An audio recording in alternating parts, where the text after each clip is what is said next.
During the Fainting Goats myth episode, did Kari actually flash Tory? Was she wearing a bathing suit or something else under the jacket? I knew that's where this was going. Welcome, Mythfits.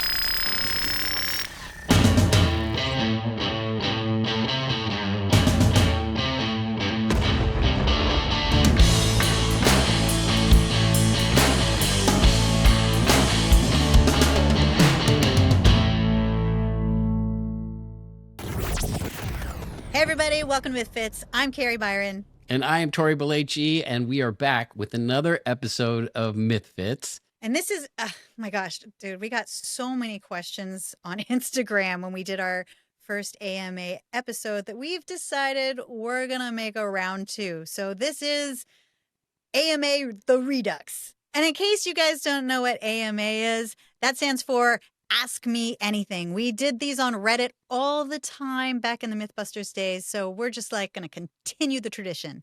Yes. And we never change our clothes. That's the cool thing. Kari, how's that shirt smelling? Pretty ripe. Had it on for this long. I don't sweat. I smell like roses. Roses and cedar. That's my smell. All right. What's the first question? What do we got? Okay. This one's from JP.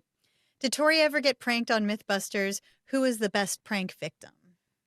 I don't like this question. I'm trying to think if I ever got pranked. I mean, I'm sure I like. You did, but they were always failed pranks because like you were so much better at it.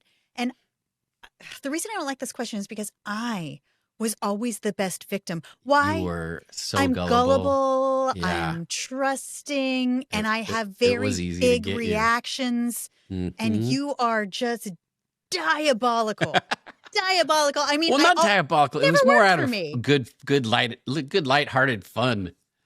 Do you remember? Okay, so there was a big box. Something got delivered in a big box. And I hid in this stupid box for a really long time, waiting for one of you to come into the office. And it was like kind of sweaty in there. And it's somebody filmed it because I have this. Remind me later to pull this up. But like I waited in this box and finally Grant walks past and I jump out of the box and I'm like, ah! And then Grant just is like rolls his eyes and started laughing. What are you doing in there? How long have you been in there?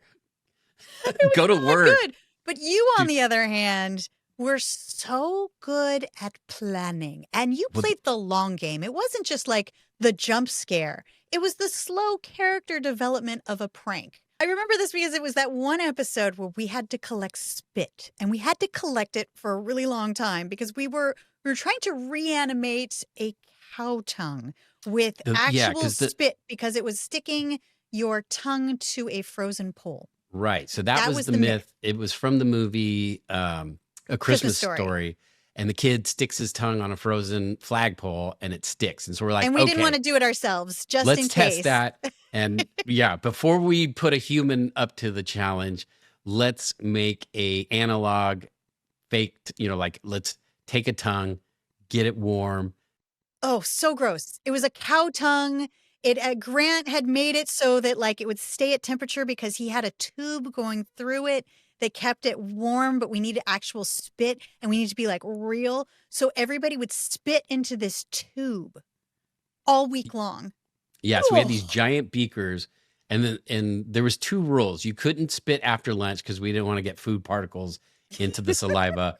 And no hawking loogies. So it was just what kind of monster would hawk a loogie? We had some interesting characters on the show, and so all week we're spitting into it, and it's just the smell is bad on its own. Like it's like you would walk by and it was just like gag. You know what it smelled like?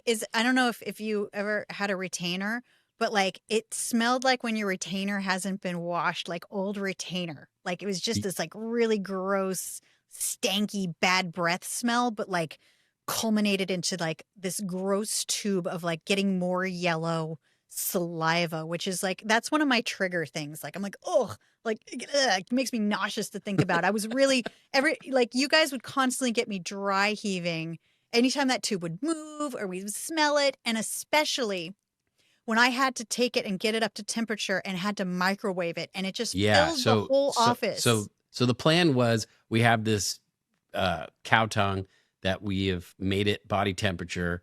And the plan is get the saliva, get it up to body temperature, 98 degrees, and then paint the tongue with the saliva and then quickly stick the tongue against a frozen pole to see if it sticks. All right. So I got the tube up to temperature. I bring it into the shop and I put it down and I keep looking away because I feel like I'm going to get sick. And this is the point where Tory goes to supervillain. But do you remember how bad, we took, as soon as you took it out of the microwave, the steam filled up the office and everybody started gagging and leaving the office. And then you were gagging and you brought it into the shop and then we all started gagging because it smelled so foul. Yes. And this is when supervillain Tory put his plan into action. Why don't you explain your plan? Because it was both genius, but also diabolical.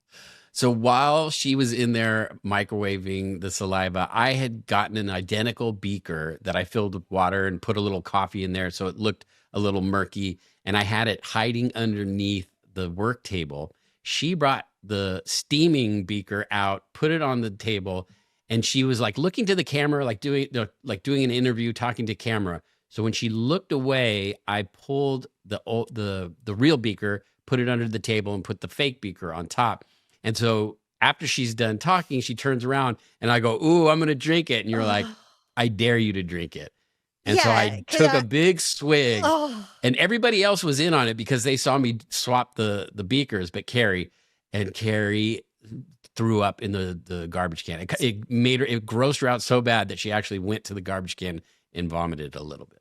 Poor gullible Kari. I'm proud of that moment. That was such a violent reaction. I actually threw up. You made me throw up, and you didn't make me throw up it wasn't like it was a cheap lunch. I went out for a very expensive burrito that day. That was one of those $20 Mission burritos, I lost my lunch. I feel like I was always the best victim because I just trust you, Tory. You take advantage of that trust. You got even for what you perceived as the red wagon. That moment. I feel like we're 1-1 now. 1-1. This was my getting my revenge. I like that. Let's just say we're even. That was a good one. I'm proud of myself for that one though. I'm actually proud of you too. That was she just threw up. I just made her throw up. That's unbelievable. I freaking love pranks. I love pranks so much. I love being on both sides of them. Mostly the side where I'm helping out with the pranking, but prank is it's funny as long as it's in good spirit. It's fun. All right, next question. This one comes from Roy. During the fainting goats myth episode, did Kari actually flash Tory, or was she wearing a bathing suit or something else under the jacket? I knew that's where this was going because the fainting goats episode there was this viral video of these goats that naturally, if you scare them, they just fall over dead. Not actually dead. They just fall. They look like they just go frozen and then they fall over. And it's so funny. It takes a loud noise or just anything that shocks them. They just immediately stiffen up and fall over. That was so fun. They're cute. They're tiny. We went to the goat farm to test this. But it's completely not natural. It's bred into these goats. It's this genetic flaw that happens. And so the farmers would just keep breeding them.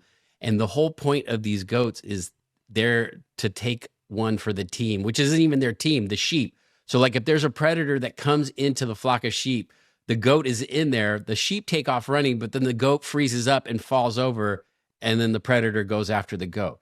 So it's a total, take one for the team, but it's not your team, but you're taking one and you're going to die. Okay. So we were having such a fun time just messing around because it is a little bit of a one-trick pony. You scare them, they fall over. And we were just goofing around and we I don't remember who came up with the idea to the joke that I was going to flash the goats, but no. So what it was is you flashed the goats, but then I freeze up and fall over. That was the gag. But you were not naked. I can verify that you were not naked. I rolled my pants up above the coat. Yeah, no, that would have been insane. Yeah, for the record, I've never made Tory faint with my naked body. Was no that one's the one ever passed out from seeing me naked. from your naked body? No, Yeah, that's never happened. Myth busted.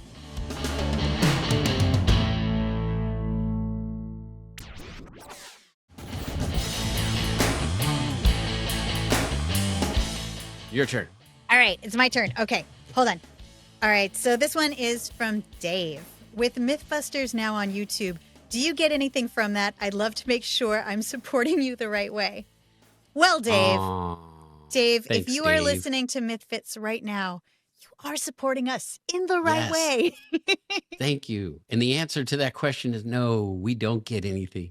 Except back in we the get, old days. people, we get people coming up to us with little kids going, I love your show. And they weren't born while we were making the show. So back in the old days, reality television was new. And you just signed a contract that said, like, you have the rights to everything. And it was paid like a salary. We didn't even get overtime back then. So no, we never got a residual. I think the show's been sold over and over and over and over. I know. It opened a lot of doors, though. I don't regret a thing. And now we got a podcast because of that. So that's our residual. And I mean, I do know that there is a former Discovery show host that is suing Discovery currently. Oh, yeah. For I did back see residuals. Yeah. Good luck to you. Go, buddy. Good luck with that. Yeah. All right. Next question. This one comes from Sean. Thank you, Sean. Your podcast is great. Who would be your dream guest? Well, thank you. Oh, that's who would be your dream one. guest, Kari? Well, for me, I always it's not going to be a celebrity. It's definitely going to. I love sort of like the odd and interesting people that we get to meet along the way. So, like, I mean, lately we were talking about like the torpedo bat, which is a weird innovation. I would love to talk to the innovator that changed baseball by creating a new bat. Or maybe we could talk to like one of the old experts that was on MythBusters that has like a really super niche expertise, because I always want to learn something new from somebody doing something totally weird. I mean, did you know there's like a scientist that's a poop inspector and their entire job is to just go collect poop from the sewers to figure out like what, how the society is being affected? I mean, there's just so many weird and wild, interesting careers. So it's definitely going to be somebody who does something that I've never heard of. That's funny. Oh my God. Like, there's so many people that I would love to just sit and talk with. Johnny Knoxville would be fun because because of Jackass, I wanted to be a jackass so bad. And when that show came out, it was like, oh my God, this is all the dumb stuff I was doing growing up. And, we were filming it, but nobody ever saw it. It was just for us to entertain ourselves. So when that show came out, I was like, oh man, this is like the greatest show. I love it so much. And so then when MythBusters started, I think that's why I would always take the stunt role, because I wanted to be a jackass so bad that I was like, yeah, I'll do it. Whatever. I'll get hurt. Sure. Let's like sign me up. And so I think Johnny Knoxville would be a fun guest to have on.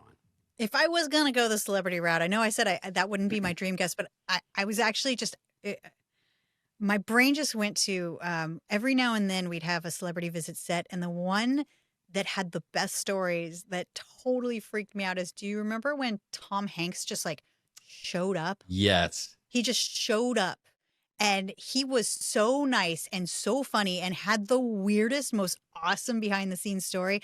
Yeah. I would love to bring him on because he and his kid were like a big MythBusters fan. So when he showed up at set, it was so weird. I got a tap on the shoulder and I turned around and he's like, oh my God, Kari, I feel like I know you. Yeah. I mean, I saw you go through the thing with your knee and the baby and oh my, can I see pictures of the kid? And I was just like, Tom Hanks? Yeah, I know. It was so surreal. And he's like, oh my God, I feel like I know you guys. And it's like, time out. I've been watching you since like Bosom Buddies. I think we got you beat on this one. Like the nicest celebrity ever. He was so nice. Yeah, I think I almost, like, that was when we were dropping pigs out of a helicopter. Yeah. Yeah, we let his kid do the 3, 2, 1 as we dropped pig in a body bag I almost killed onto you the guys. water to see if it was the same as concrete if we got it up to Yeah. terminal velocity. That was pretty That would disgusting. have been, I don't know if that would have been today awful. we could do this show. Like it was Yeah. pretty wildly gnarly. Could you imagine if I killed Tom Hanks with a pig from a helicopter? I don't think America would That would forgive have you. ruined. That would have ruined it for a lot of people. You're that guy.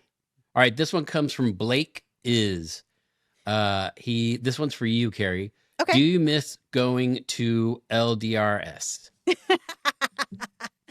Okay, for those of you who don't know, because I don't know if this show was widely seen. I think I only did 2 or 3 of these on the Science Channel. LDRS stands for Large and Dangerous Rocket Ships.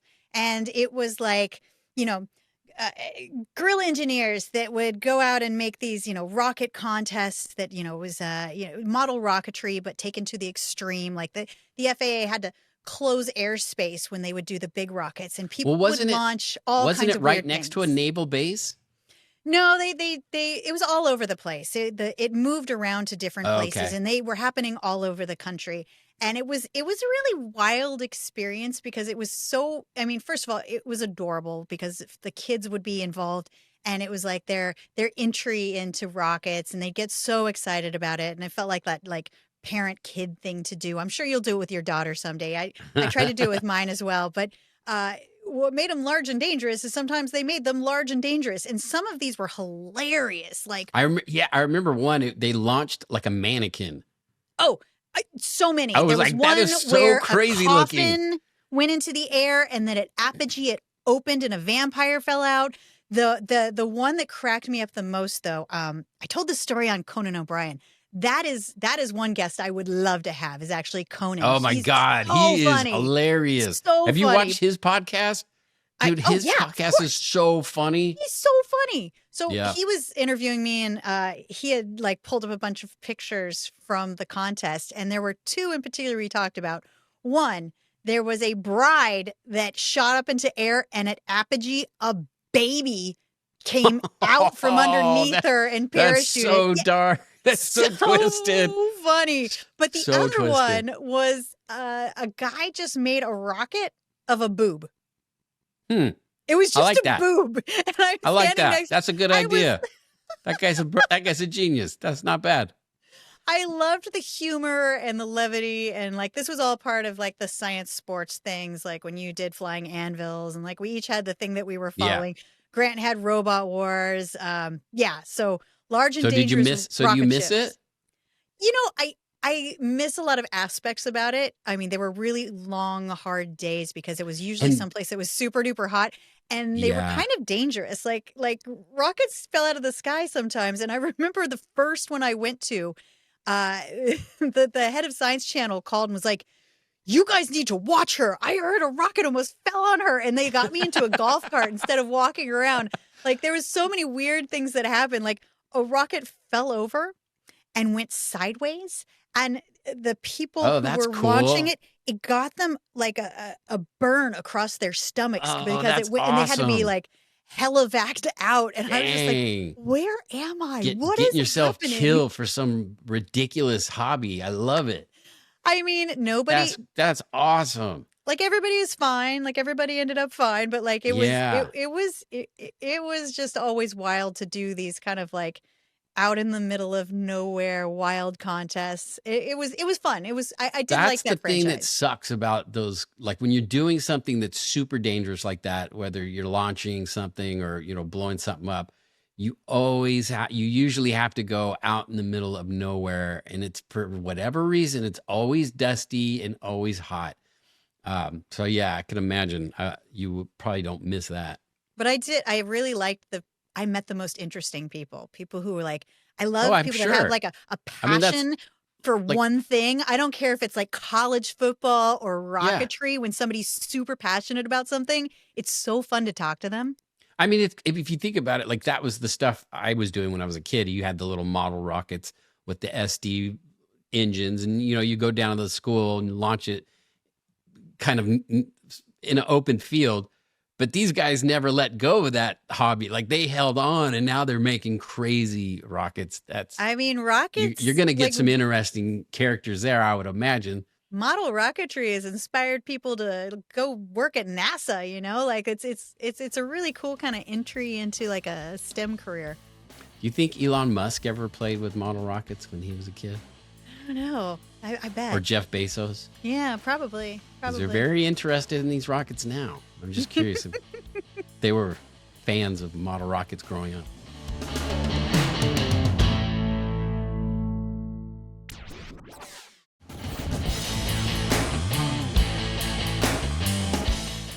All right, let's get another question. All right, another question. I think this one. Do you want me to read one? You have one, yes. Let's see. I have one. Hold on. Let me pull it up. This one is from Timothy. Kari, how soon after joining the team did making a mold scene for the airplane seat suction toilet happen? Did that make you rethink joining the team? Okay. Oh, my God. Okay, let's get into this. The infamous butt scan. Okay, so this was like my first week knowing Jamie. My very first week, I had become an intern at the shop, and they were doing this myth. I think it's season 1. Like it was like one of the first couple episodes that we did. The first day they were filming MythBusters was my first day as an intern in the shop. And within the first week, they were doing this myth about a very large woman who sits down in an airplane toilet. She flushes the toilet. She gets suctioned down onto the seat, and they had to land the plane in order to get her off. And the myth was so prevalent that they were like teaching it in flight schools, but it was totally untrue. But they needed a giant butt, and back then there was just like no girls around. Like I was the only girl in the shop, and Jamie calls me into his office. Get over here. Let me scan your butt. Jamie's like, I know this is a little bit awkward. But, oh my God! I wanted to see if you would be interested. We need to test this 3D modeling tech. What did he say? What did he call it? It was a 3D scanner. Now this is when 3D was really, really new. And so for this scanner, there was a large turntable that you'd have to stand on. I just remember that scene, and it's just like you're just like sitting there going, "What in the heck did I get myself involved in?" Yeah, they first tested the scanner, and I was in a bathing suit, spinning on this table, and I had to hold completely still with tennis balls touching me all over so that like I wouldn't move. Right. And then the cameras would be up front, and then the turntable would slowly rotate, and the shop was really cold, and I was in a bathing suit. So then, now that we've got it kind of figured out, we were going to get a butt scan. So we got me a cat suit, a skin-colored cat suit, and then I had to bend over for like 45 minutes because this wasn't a quick technology. So I'm just like bending over with my elbows on a stool while they continually took pictures of my butt for like 45 minutes. And Jamie was like, I wasn't making any money back then. I was like an unpaid intern. Oh, so that's like, even worse. He's like, here's the trade. We'll scan your butt, but then you get to learn the modeling. The modeling software. Thanks, Jamie. What a trade-off. Oh, wait. There's more. And we'll give you $100. Wow. That was more than I made in a week. $100 was a lot of money. And I'm just like, yeah, like whatever. Like nobody's going to see this. This is like some weird cable show. Nobody's going to see this. Whatever. So they did the scan, which was super awkward since there was like interns from a shop also just sitting around giggling, taking their own pictures. God, how embarrassing. Like what was going through your head? You're just like, oh, I want to be a model maker. I want to be in special effects. Here. Take one for the team, I guess. Objectify you. Get in this skin suit so I can scan you. I was just really excited about being able to like learn the software because it was this really cool sort of thing where you had a pin and it like acted like you were pushing on clay. And I got to, that was the trade-off is I got to learn a cool piece of tech. You got to tell people about the reference photos that you had to use to sculpt the butt. So this is the thing is like, this is my butt at 27. It was a very small butt. I mean, it's still a small butt, but like it was like ideally small. I was in my 20s. And so we have this scan of my butt, which Jamie probably still has on a hard drive somewhere because like, he paid $100 for it. So we this would go onto my screen, and then I could enlarge it and shape it and mold it. And I wanted to make it accurate. I wanted it to look like a girthier woman because my derriere just did not have all the attributes. So I had to pull up reference material, which was large lady porn, so that I could Of course. Where else are you going to get see that kind of a reference? more big butts. And everybody walking past that back office was like, "Urgh!" Like, what That's are you so funny. looking at? I needed to get every crease, every dimple. I needed to make it just like perfect so that it was like realistic. So when we lowered that giant butt down onto the toilet, it would really, really stick. They took the mold, they made it into dragon skin, and it hung in the shop for a really long time. And all you goofballs used to like slap it all the time. God, that's right. We hung it on the wall, and it was like after the sculpture was scanned and printed, then we made a mold of that and then made it out of dragon skin. So it was like this very fleshy, it was very soft and fleshy so that it would stick to the toilet seat when the suction was introduced. But once we were done with it, we just hung it up on the shop wall, and we would shoot arrows into it. We had like a bow and arrow. We would just fire bow and arrows into the butt. We would slap it. Oh my God. It made a really good slapping sound. Like it Good actually times. sounded like a butt. It really did sound like a butt. So the question being, how soon after I joined? Immediately. And did it make me rethink about joining the team? At that point, I wasn't even on the team. I was still just in the background, taking out the trash, cleaning stuff up as an unpaid intern. But, thinking to myself, but nobody look will at you ever now, see this. Kari. No Look one's ever at going you to see now. this. It's not going to be the first thing that pops up when you Google my name. Parents, Yeah. so proud of me. So proud. Always. All right, Tori, I got another question here from RSALB84. Longtime listener, first time caller. Always wanted to say that. Any chance the two of you will tour?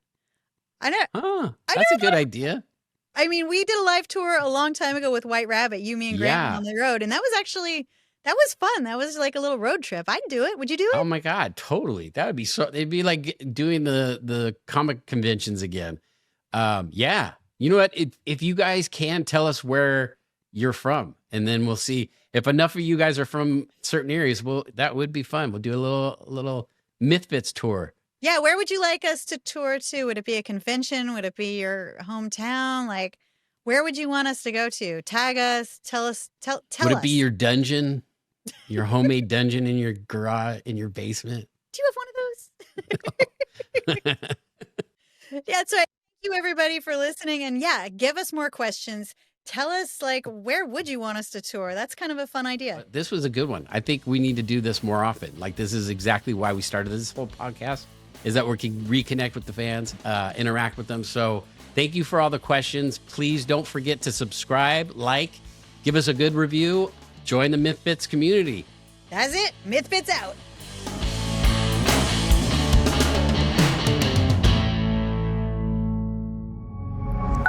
Pioneer.